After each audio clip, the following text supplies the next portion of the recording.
자, 22학년도 출제된 수특이긴 한데요. 얘가 지금 어떤 연결고리를 가지고 나오는 좀 잡아보시라고 제가 엮어드린 거고, 이 시절 수특이 문제가 되게 괜찮은 게 많아서 지금 재발굴하고 있는 과정에 있어요. 자, 그런데 이 느낌으로 출제가 됐을 때 대비가 되어 있는 친구들과 아닌 친구들 차이가 너무 나는데, 자, 예를 들면 이미 풀어봤을 테니까 제가 답만 바로 한번 찾아볼게요.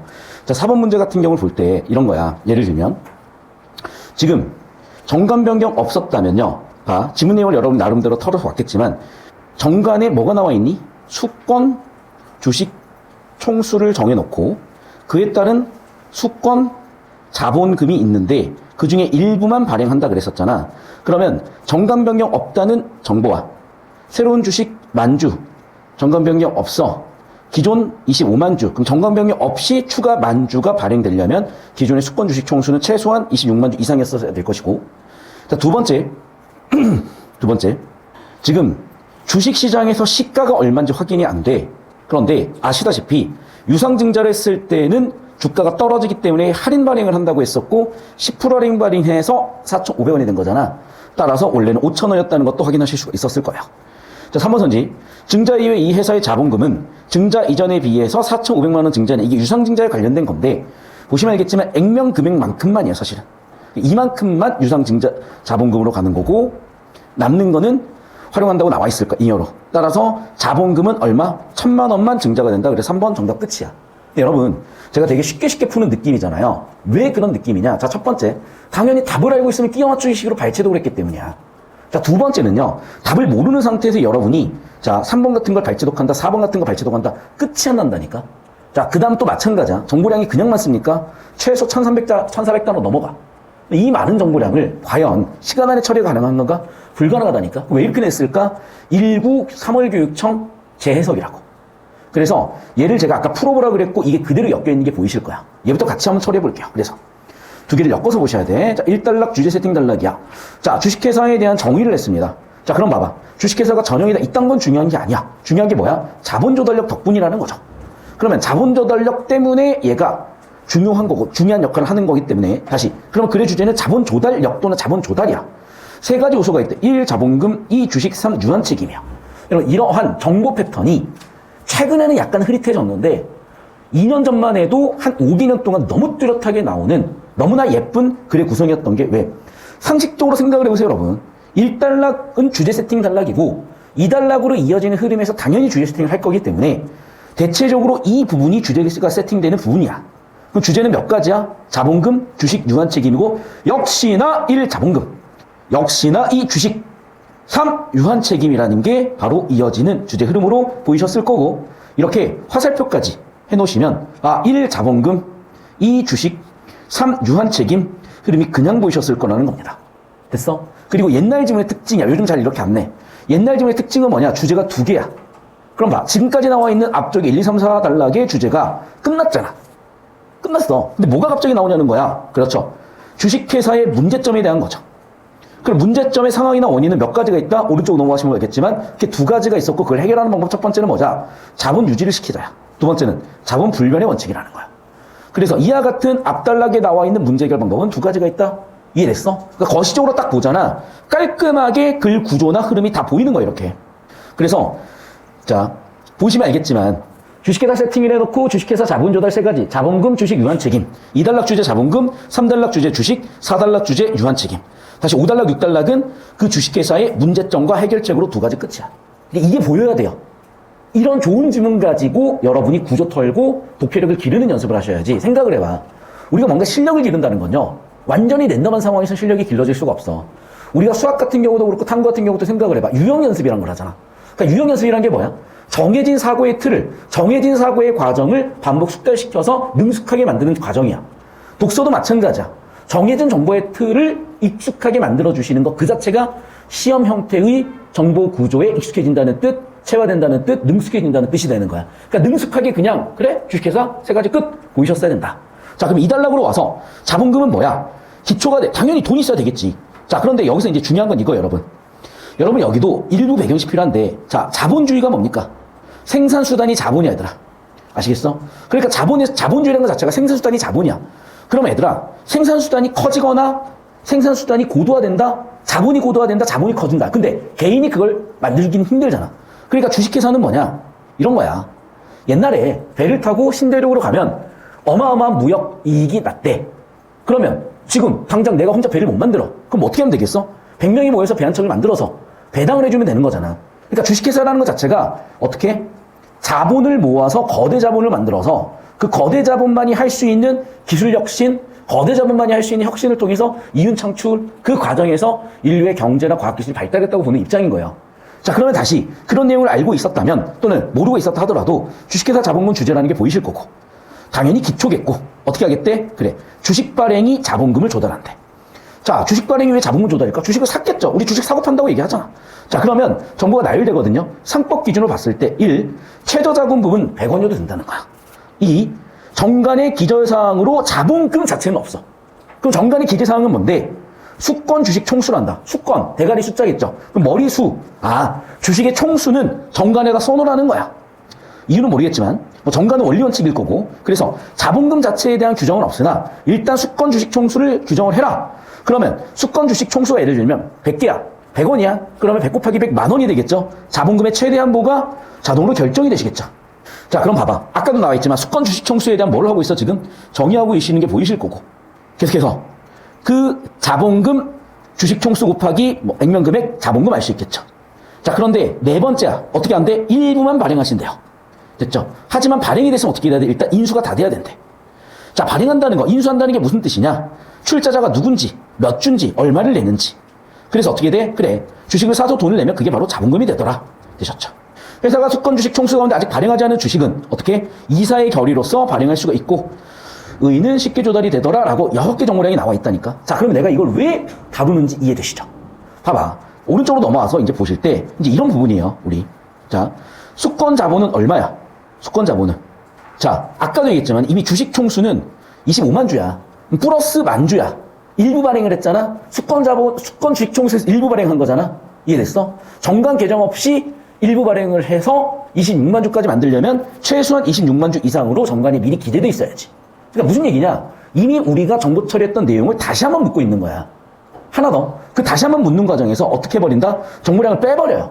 그러니까 난이도가 훅 올라간다고 느끼는 거야. 1번 선지도 같이 한번 볼게. 자, 봐봐. 지금 우리가 어떻게 풀고 있냐면 3월 교육청을 가지고 22 수축을 풀고 있는 거야. 왜 풀리냐고? 그렇게 연계 수출질 했으니까. 그럼 봐라. 자, 정관에 주식 총수 기재해야 된다고 나왔어, 안 나왔어? 나왔잖아. 아까 1부 3월 학평에 나왔잖아. 이게 지금 2단락 주제로. 2단락 한 6개 정보량이 있었고 6개 정보량이 있으면 한 문제 내기 딱 좋다 그랬었는데 어쨌든 6개 정보량 중에 하나가 나왔잖아. 주식회사는 반드시 정관에 기재된 주식 총수를 모두 발행이야? 일부 발행이야? 일부 발행이라니까. 정답이면 끝이네. 이해되니? 그러니까 무슨 얘기냐면 여러분, 기출연계 흐름에 학습을 하는 친구들은요 이미 풀었던 걸 다시 푸는 느낌인 거야. 내신에서 누구는 지문을 다 외우고 있고 누구는 처음 보는 지문일 수 있고 누구는 보긴 봤지만 흐릿할 수 있겠죠. 그 선명도가 높아지는 느낌인 거야. 그래서 우리가 1년 동안 무슨 공부를 해야 되겠어요? 그래, 이렇게 연계되는 출제 소재들 당연히 학습해 놓으시면 최소한 확률적으로 보면요 50%야. 그러니까 세 지문 중에 한 지문을 알거나 두 지문을 알거나 경우에 따라 세 지문 다 아는 경우도 생겨요. 그러면 지문 내용이 익숙해지니까 당연히 시간 단축될 것이고 정확성도 높아지겠죠. 두 번째, 구조 처리의 기술적인 방법도 배워가시라고. 자, 그래서 자, 배경식과 기술, 정보 처리의 기술적인 거 두 가지 다 연습하고 있으니까 잘 보시길 바라고요. 3단락. 자, 이제 그럼 두 번째 주제인 자본금이죠.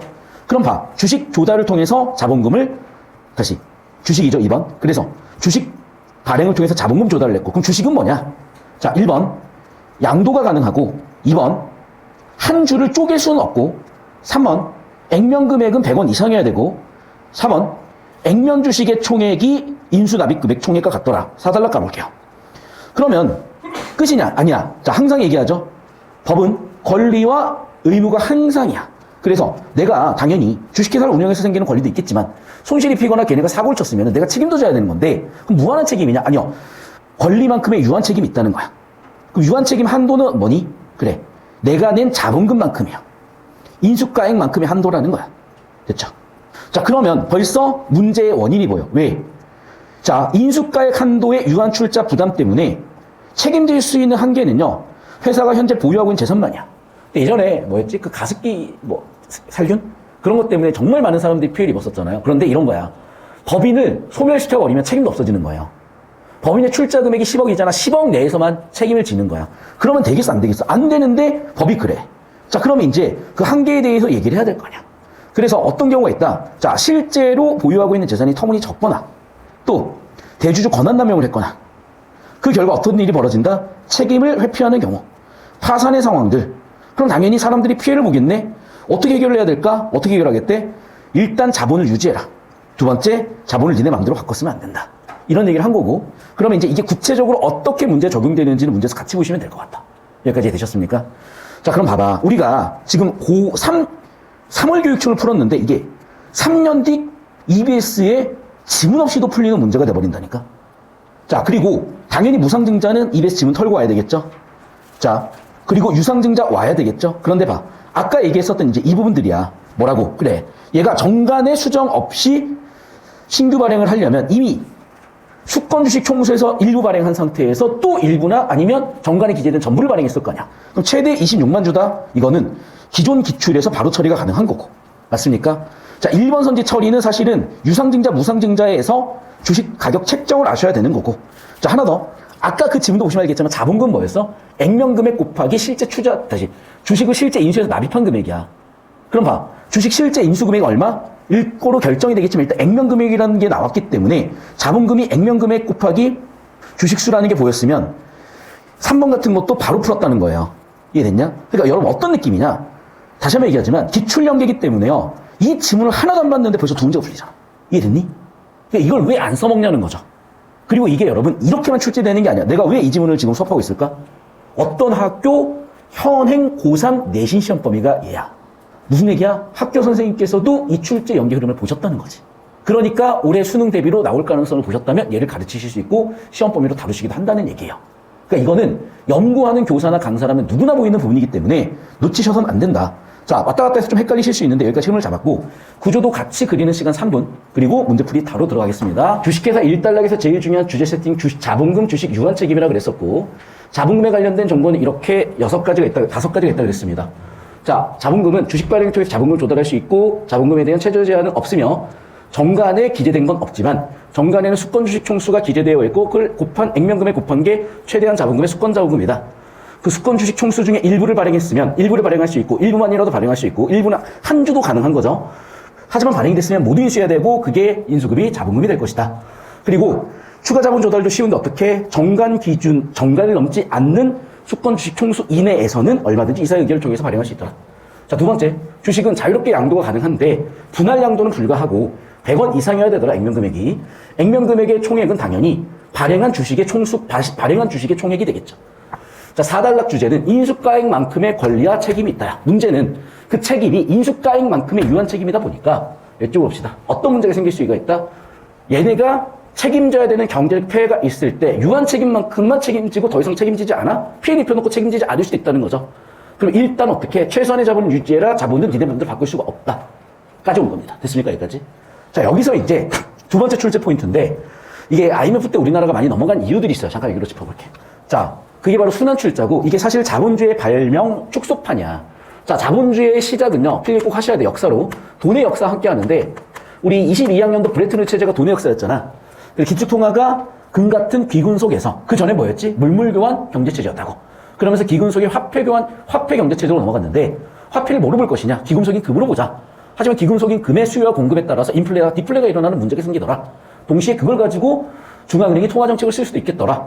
또 금이라는 전 세계 공통의 귀금속 화폐를 쓰기도 했었지만은 그걸 기축통화로 바꿔서 쓰는 금태환제도라든지 금환본위제라든지 브레튼 우드 체제에 이어지는 흐름도 꼭 보셨어야 됐고 그럼 자 봐봐. 이제 돈의 역사의 그 흐름에서 중요했던 건 뭐냐면 은행의 발명이야.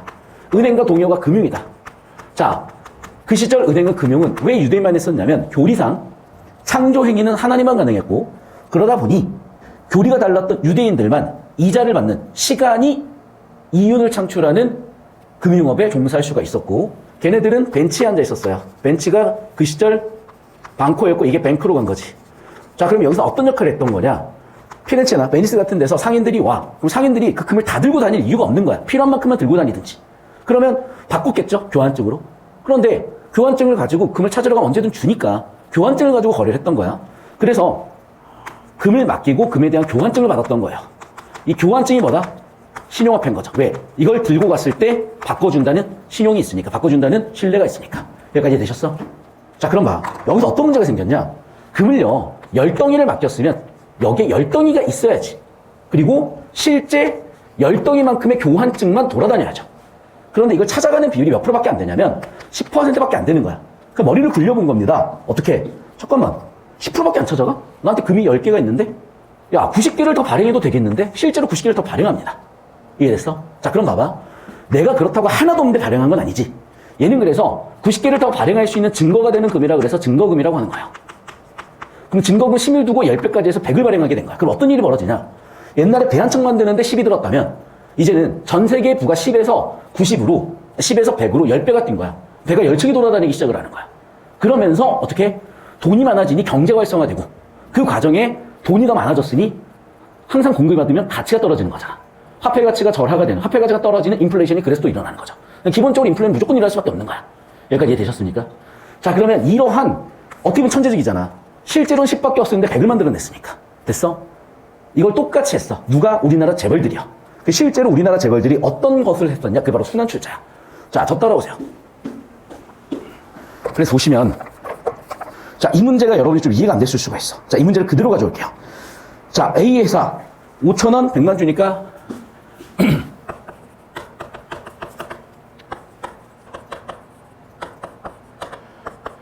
50억이죠. 됐니?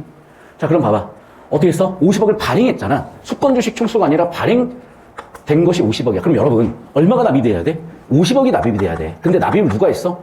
홍길동 씨가 40억만 집어넣은 상태야. 여기까지 이해되시죠? 자, 그러면 첫 번째 페이지다. 자, 홍길동 씨는 40억밖에 납입을 안 했습니다. 그러면 현재 은행 잔고는 얼마 남아있니? 현재 A회사의 재무제표 또는 A회사의 장부상에는 얼마가 기록되어 있겠어? 또는 실제 얼마가 돼 있겠어? 실제 A회사 계좌가 되는 40억만 들어있는 상태야. 됐지? 근데 얘네가 정상적으로 발행되려면, 자, 저기 보기에 나와 있는 내용을 바탕으로 정리하고 있고, 자, A회사는 5,000원짜리 주식을 100만 주 발행해서 50억 발행했다고.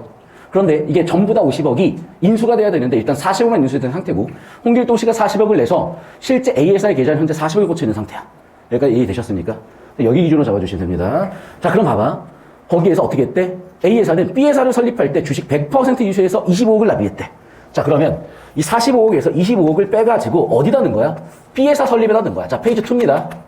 B회사에다가 얼마를 넣어줬어? 25억을 넣어줬고 100% 인수를 했대. 자, 그럼 B회사는 정상적으로 인수가 된 경우죠, 지금. 정상적으로 설립이 된 경우지. 자, 그럼 봐봐. B회사의 통장에는 그럼 당연히 얼마가 꽂혀 있겠어요? 25억이 꽂혀 있는 거야. 자, 그리고 A회사는 지금 얼마가 꽂혀 있어? 15억만 꽂혀 있는 상태야. 맞죠? 자, 그리고 B회사는 여기서 멈추는 게 아니라 또 얼마를 빼가지고 C회사한테 투자를 하니 15억을 빼가지고, 자, 그래서 25억에서 15억을 빼가지고 다시 C회사로 페이지 3 15억의 100%를 인수했다고요. 그러니까 이해되셨습니까? 자, 그럼 봐봐. C회사에는 지금 실제 얼마 꽂혀 있어? 15억 꽂혀 있어. 자, 그런데 봐. 이 15억 어디서 빼왔니? 25억에서 빼왔으니까 얼마 꽂혀 있니? 10억 꽂혀 있죠. 결국에는 무슨 얘기냐면, 잡고 계시면 돼요. 홍길동 씨가 최초로 발행한 40억은 변한 적이 없어. 맞죠? 맞잖아. 그대로 40억이야. 실제 있는 돈은.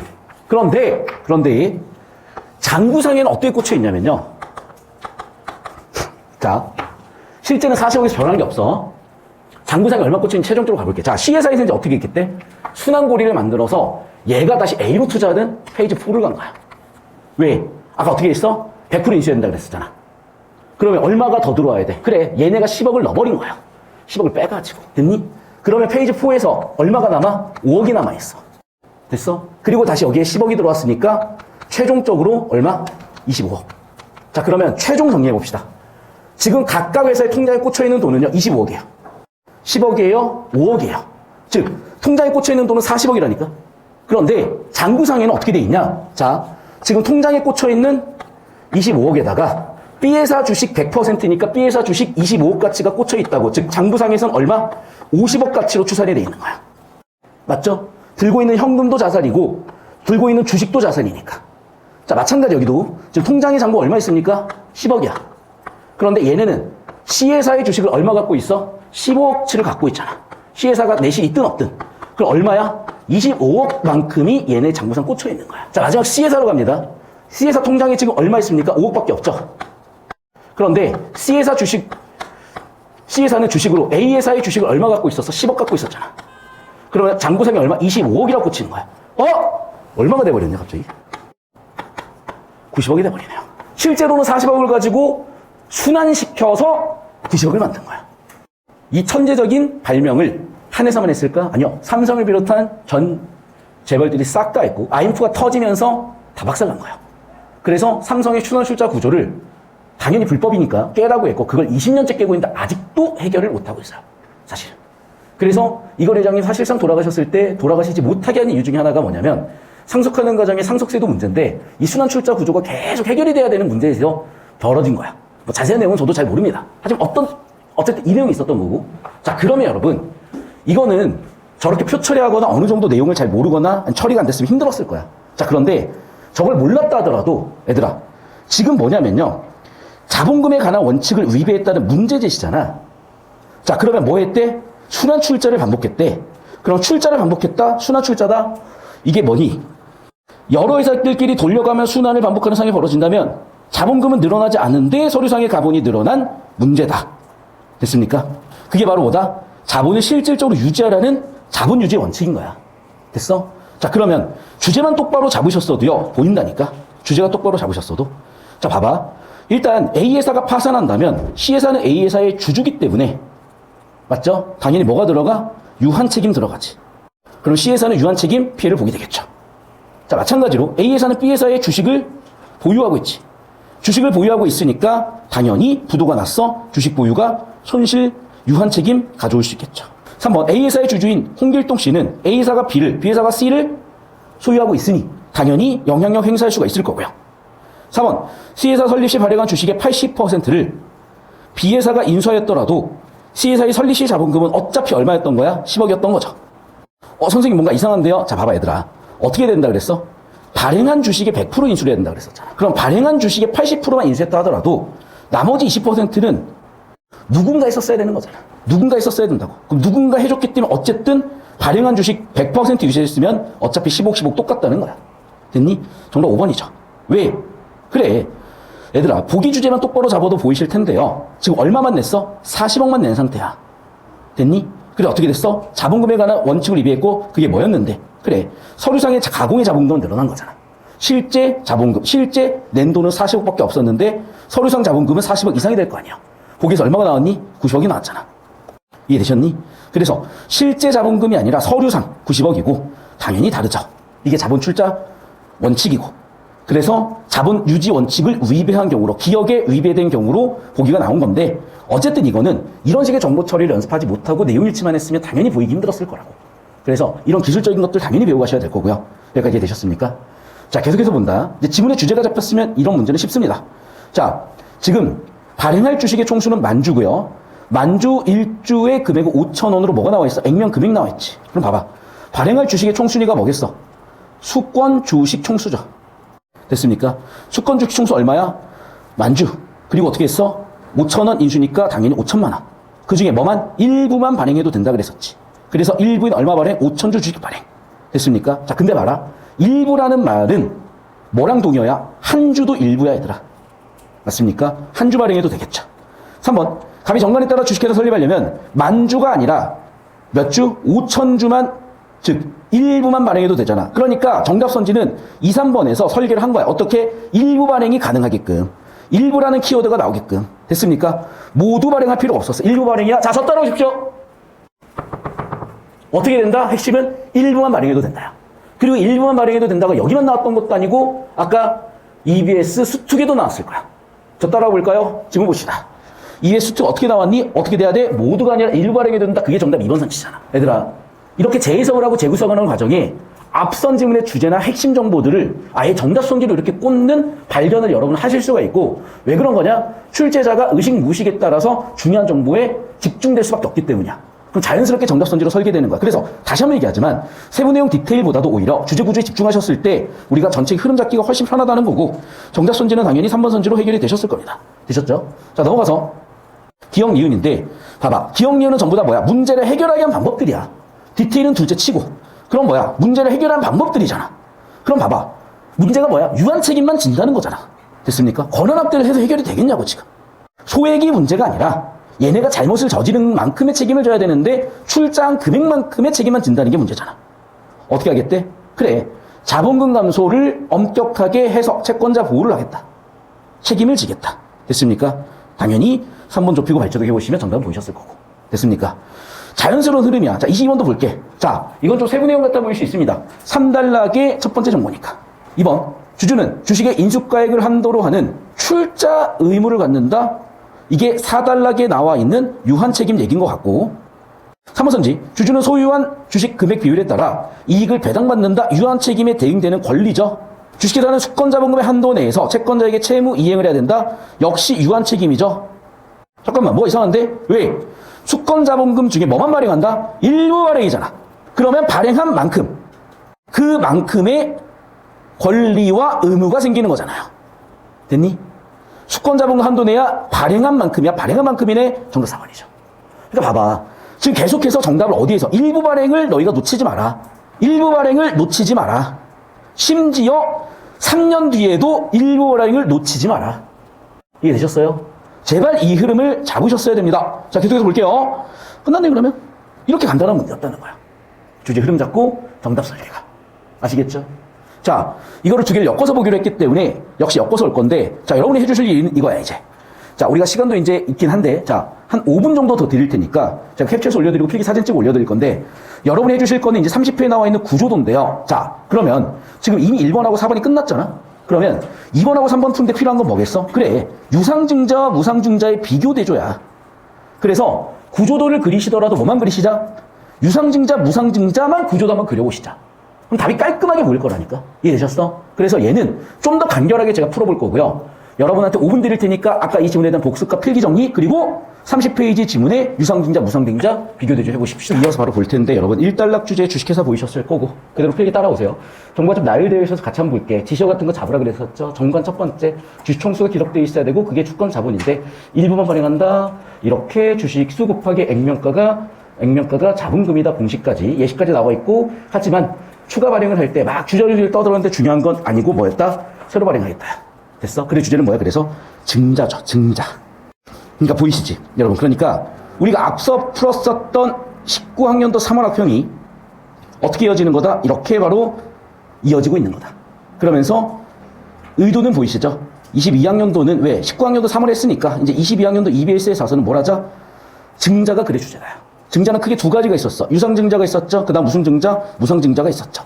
유상증자를 지금 2단락, 그 다음에 3단락, 그 다음에 4단락 주제 흐름 보이실 거고. 자, 그러면 2단락 유상증자부터 볼게요. 유상증자는 몇 가지가 있다? 세 가지 분류가 있대요. 첫 번째 분류, 뭐라고요? 기존 주주, 주주 배정 방식. 자, 하나씩 나열해보자. 1-1, 권리보장이 되고요. 2, 비율만큼 추가로 해주고요. 둘째, 어떻게 돼? 불특정한 다수가 투자자가 될 수가 있는 거야. 그게 바로 일반 공모 방식이래. 새로운 주주를 모일 수 있다는 당연히 장점이 있겠으나 비율이 낮아지는 문제점, 주가 하락 같은 문제가 생길 수 있다는 거야. 따라서 어떻게 돼? 이 문제를 해결해야 되기 때문에 기존 주주들한테 먼저 배치 후, 그 다음 어떻게 하겠다? 나머지 해라. 자, 마지막은 어떻게? 특정인한테 주는 제3자 배정. 제3자 배정은 왜 하는 걸까? 밀접한 관련이 있거나 신기술 도입 등 필요에 따라서인 거죠. 또 당연히 문제가 생길 수 있으니까 엄밀하게 해야 된다라고 정리를 해놨습니다. 자, 저 따라오십시다. 여기로 잡아주십시오. 자, 여기 기준으로 잡아주시면 됩니다. 자, 1단락이요. 주제는 뭐였어? 주식회사. 자, 그럼 주식회사에 대해서 그냥 정보를 나열한 게 아니라 우리가 기존에 풀었었던 언제? 19학년도 3월 학평 바탕으로 정리했다는 거 보이시죠? 자, 그러면 주식회사 19학년도 3월 내용 중에 지문에 나와 있는 내용만 좀 털어보면, 첫 번째, 정관에 뭐가 기록되어 있어야 된다? 주식 총수, 수권 주식 총수겠죠, 그러면? 자, 세 번째는 일부 발행이 된다. 네 번째는 일부 발행된 주식 수 곱하기 액면 금액. 그게 뭐였다? 초반에 출자금, 즉 자본금이 된다라고 얘기했었고.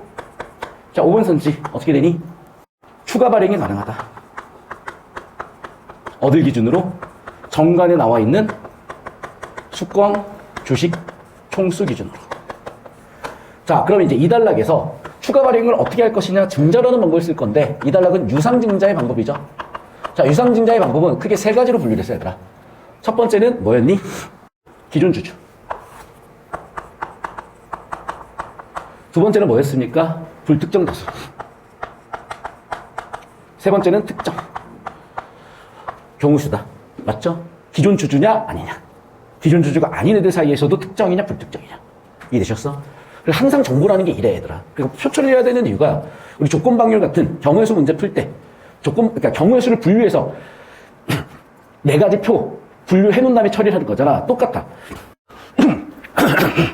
자, 그럼 이런 정보 처리가 필요한 이유는 뭐냐면 가능한 논리적 모든 정보를 처리하는 방법이기 때문이에요. 자, 그래서 기존 주주를 대상으로 출자를 했을 때 그게 뭐다? 주주 배정 방식이야.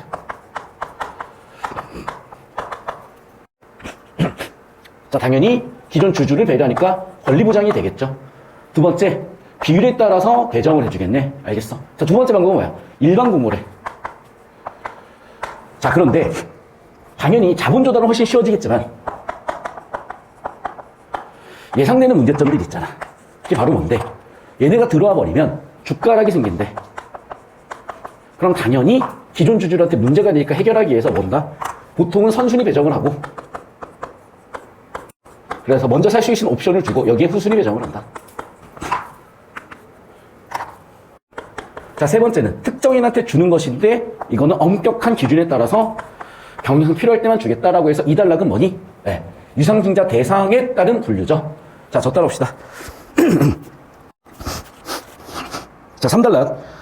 또한 유상증자는 새롭게 발행하는 주식의 가격을 어떻게 정하느냐에 따라 액면 발행과 시가 발행으로 분류를 했죠. 말 그대로 액면 발행은 액면 금액 발행일 것이고 시가 발행은 지금 거래되는 금액이겠죠. 자, 그래서 액면 발행은 새로운 주식을 발행할 때 액면 금액보다 시장 가격이 당연히 더 높으면 예를 들면 시장 가격이 뭐 2만 원이야. 액면 금액이 10,000원이야. 그러면 당장 액면 금액에 사서 시장 가격에 팔면 10,000원 이득이잖아요. 됐죠? 한편 시가 발행은 액면 가격과 시장 가격 차액이 자본 이경업으로 적립이 된대요. 그 차이가 있다는 거야. 되셨죠? 잠깐 저 따라볼게. 자, 그럼 3단락은요. 어떤 분류를 했어? 네. 시가 발행이 있고 액면 발행이 있는데 자, 당연히 액면 발행은 시가 마이너스 액면만큼이 뭐가 되는 거야? 주주 이득이 될 수가 있어. 자, 여기 마찬가지죠. 시가 발행을 했을 때 시가 발행 마이너스 액면만큼이 어디로 간다? 자본 잉여으로 간다는 거야. 그럼 얘들아 봐봐. 자본 잉여라는 거는 자본으로 뭔가 갔다는 거잖아요. 뭐만큼이 갔을까? 액면 금액만큼이 자본으로 가는 거야. 이해됐어? 공식을 자세히 써드리면 그렇게 돼. 액면 금액 곱하기 1달러에 나와 있었죠? 뭐가? 주식수. 새로 발행한 주식수가 추가되는 자본금이 되는 공식이에요. 그러니까 이해되셨죠? 그러니까 수학이야, 얘들아. 그러니까 누가 그러더라고. 경영경제학과 가면은, 특히 경제학과 가면은 사실상 수학과라고. 자, 오른쪽 넘어가겠습니다. 그래서 어떻게? 유상증자 특히 뭐 한다? 시가 발행을 하게 되는데 주식 총수가 늘어나는 원인 때문에 하락하게 돼서 그 문제를 해결하기 위해서 어떻게? 할인을 한다는 거야. 됐습니까? 그래서 정리하면 이 문제 해결 방법이 나와 있었죠. 자, 저 따라옵시다. 자, 어쨌든 시가 발행을 하게 되면 어떤 일이 벌어진다? 인과적으로 주식수가 늘어난다. 항상 공급이 늘면 어떻게 돼? 가치가 떨어진다. 가치가 떨어졌으니까 방어를 해줘야 될 거 아니야? 그래서 그 문제 해결하기 위해서 어떻게 한다? 시가 기준 할인 발행을 한다야. 되셨죠? 자, 그럼 시가가 뭐 예를 들어 5,000원이라 그랬을 때 10% 할인했다 0.9 그래서 4,500원에 할인 발행하는 거고 이게 바로 보기로 문항 설계가 된 게 보이셨을 겁니다. 자, 여기 잡아주시고요. 잡아주셨으면 5초 있다가 이쪽으로 오시면 되겠습니다. 자, 이어지는 4단락입니다. 유상증자는 회사가 발행한 주식을 누군가가 사는 것이기 때문에 대출받거나 채권 발행할 때 없는 상황하거나 이자 지급 필요가 없다라는 장점 플러스 1이라고 쓸게요. 새로 발행한 주식의 수에 비례해서 자본금도 늘어난다 플러스 2라고 쓰시고요. 또 그만큼 이득이 있으니까 플러스 3 재무구조 이득. 또한 수권자본 내에서 일반적인 이사의 의결만으로 가능한다. 절차 간편하다 플러스 4. 하지만 한계가 있다. 재무구조 불안정해 보인다. 주가락으로 이어진다. 기업가치 하락이 될 수도 있겠다. 4단락의 주제는 장단점이네요. 자, 굳이 뭐 4단락 장단점이 그렇게 정보가치가 높은 건 아닌 것 같아서 넘어가고 5단락 볼게. 자, 무상증자가 있대. 무상증자는 뭐야? 자, 어쨌든 새로운 주식 발행에 따라서 자본금은 주식 수 곱하기 액면 금액만큼이 추가 자본금이 되는 거지. 하지만 돈이 들어오는 건 아니야. 아니, 그럼 돈도 안 들어온 걸 왜 하는 거지? 또 어떻게 된다는 거지? 자문자답이죠? 회사의 자산은 자기 부채야. 자, 이것도 공식이야. 자, 자산은 자본 플러스 부채래요. 자기 자본은 자본금 플러스 잉여금이래. 잉여금은 이익잉여금과 시장의 현재 주가가 액면가보다 높을 때 주식 세로 발행해서 발행 가격과 액면가 차이만큼 얻게 된다. 그게 바로 자본 잉여금이다. 자, 여러분. 이렇게 줄줄이 나열하고 있어봐야 의미가 없어. 어떻게 하셔야 돼? 공식 처리하세요. 방금 현관펜 친 애들을 수학 공식으로 바꾸셔야 돼. 어려운 것도 아니야. 덧셈 뺄셈 곱셈 나눗셈이야. 자, 그래서 여기 쭉 잡아주시면 되고요. 20초 정도 있다가 저 따라오시면 됩니다.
자, 무상증자는 뭐였다? 주식 발행 곱하기 액면 금액만큼이 추가 자본금으로 들어오는 건데, 잠깐만, 누가 돈을 낸 적도 없는데 어떻게 추가 자본금이 들어온다는 거지? 원리를 설명하는 거죠.